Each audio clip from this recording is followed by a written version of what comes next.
Thank you, Nina, and thank you all for such a warm welcome. We're excited to be here today. That's too far away. You're far.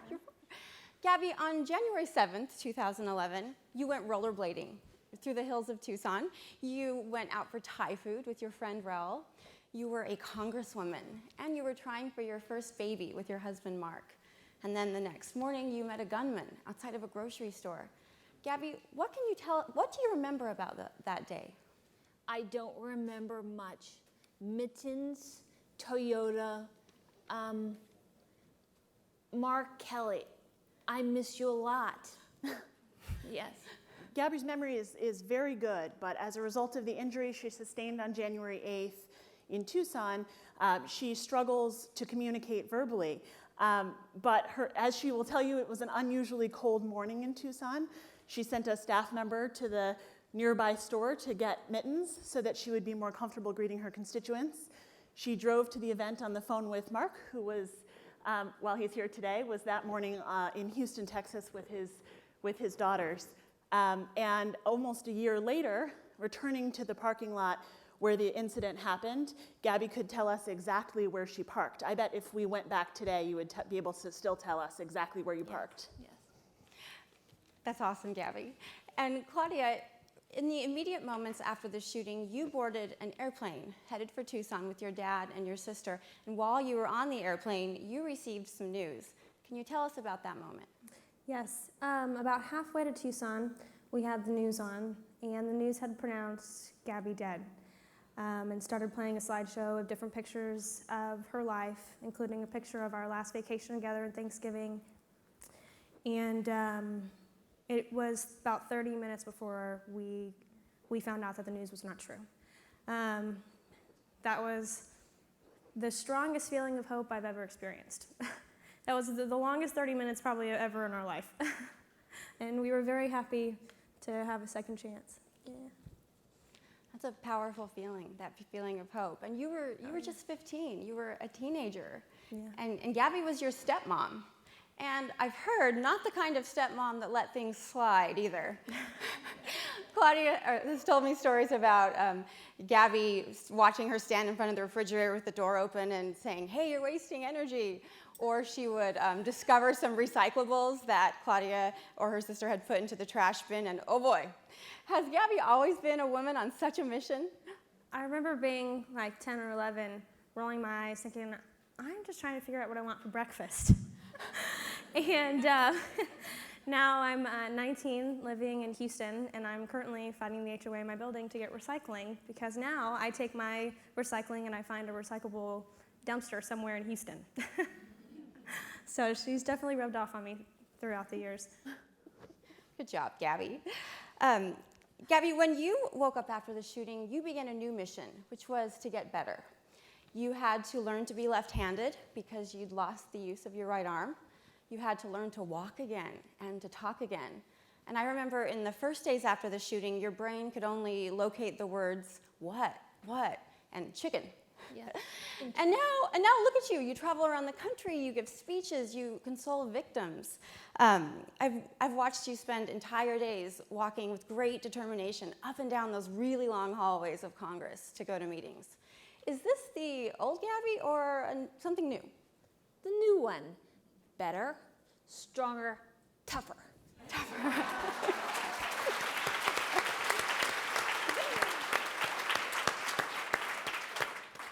Speaking of tough, what has been the toughest challenge of your recovery? Talking is really tough. Talking is really tough. Yeah. Yes. Gabby struggles with aphasia as the result of her brain injury, which means it's harder for her to communicate verbally. But if given a lot of time, after asked a question, she often comes back with expansive and thoughtful answers. But they're hard to come up with quickly. Yes.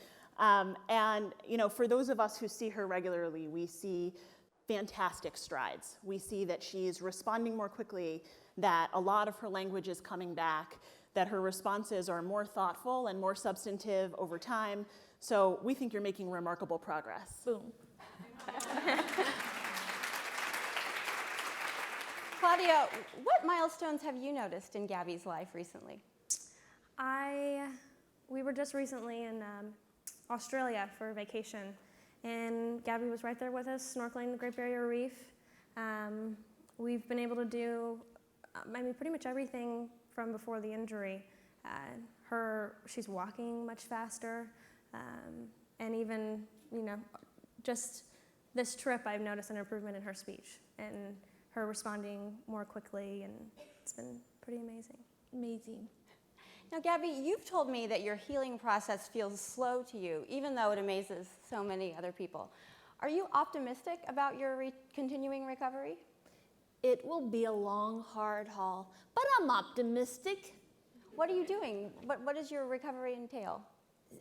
Yoga twice a week, French horn, Spanish lessons, walk on my treadmill, riding my bike, speech therapy, good stuff, really good stuff.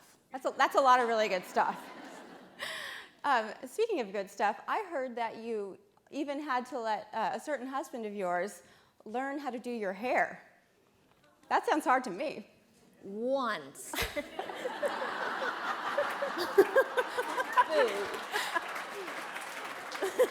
How did it look? This is the same husband that when I was like 9, I said, Dad, I need a hairbrush. And he said, use your fingers. Or a fork like Little Mermaid. A fork. Ladies, have you seen Mark Kelly? Mark, why don't you stand up and show all these lovely ladies what a fork can do for your hair? It's the new beauty tool. Hashtag. Okay. Haley, what do you see in Gabby's recovery? I've known Gabby both for a long time before and obviously a long time after the shooting. And the same spirit and determination that she used to bring to being a member of Congress and winning a tough re-election fight or fighting to achieve bipartisan compromise in areas where her colleagues wouldn't be able to do the same thing, she brings to her recovery now and to the issues she cares about. Her spirit is exactly the same, and her determination is nothing if not even stronger.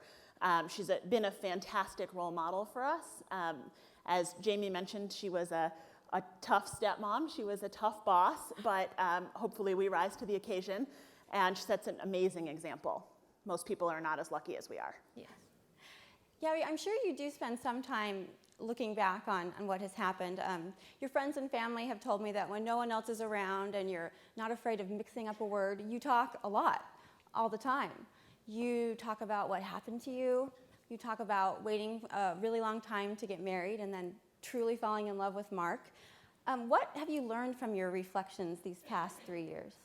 To be grateful for friends and family, and to live every day to the fullest. Yes, which is especially poignant because the shooting took the lives of your friends and your constituents and a 9-year-old girl. Oh, wow. And it also meant the loss of your dreams of having a child of your own. How do you cope with that grief? Move ahead. Which is all any of us can do. Yes. Claudia, your relationship with Gabby has changed since the days that she used to harass you in front of the refrigerator. What can you tell us about that shift and what you've learned from your stepmom? I think having a stepmom and being a stepmom is very complex, and it certainly was in our family with how busy and determined Gabby was in her career. I remember Thanksgiving 2010, we hiked to the bottom of the Grand Canyon, and this was the first time I really got a chance to get to know Gabby away from the real world and cell phones and her busy life, along with mine as well. And I remember coming up with the plan that after this trip, I'm going to make an effort to have a much better relationship with Gabby because I had realized I'd taken such a wonderful person so close to me for granted, and she's taught me a lot.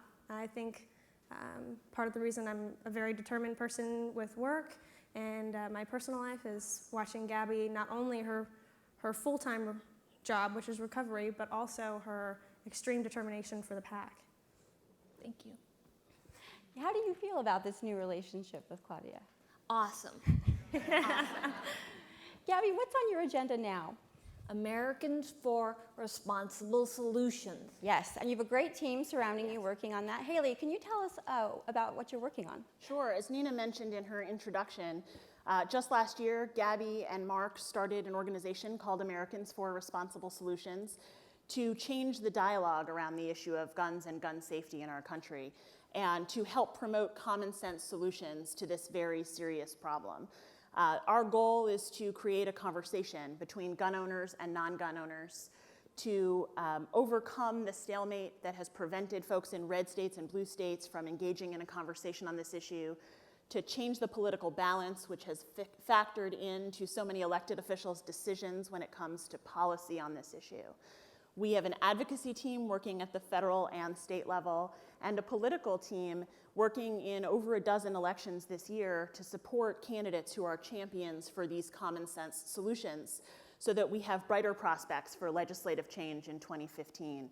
As a result of one of our ads just weeks ago, we had a candidate who actually changed her position on an issue in the middle of a campaign cycle, virtually unheard of. And a national media outlet at the time wrote a headline that said, "Gabby Giffords gets mean." What did you think about that? Good stuff. Yeah. We think it's a sign we're doing something right. Yeah. If people are calling Gabby mean, then you're making some progress somewhere. So you have some really big goals, Gabby. And if many of us were in your shoes, we'd give up. We'd stay home. We'd stay quiet and stay private. But not you.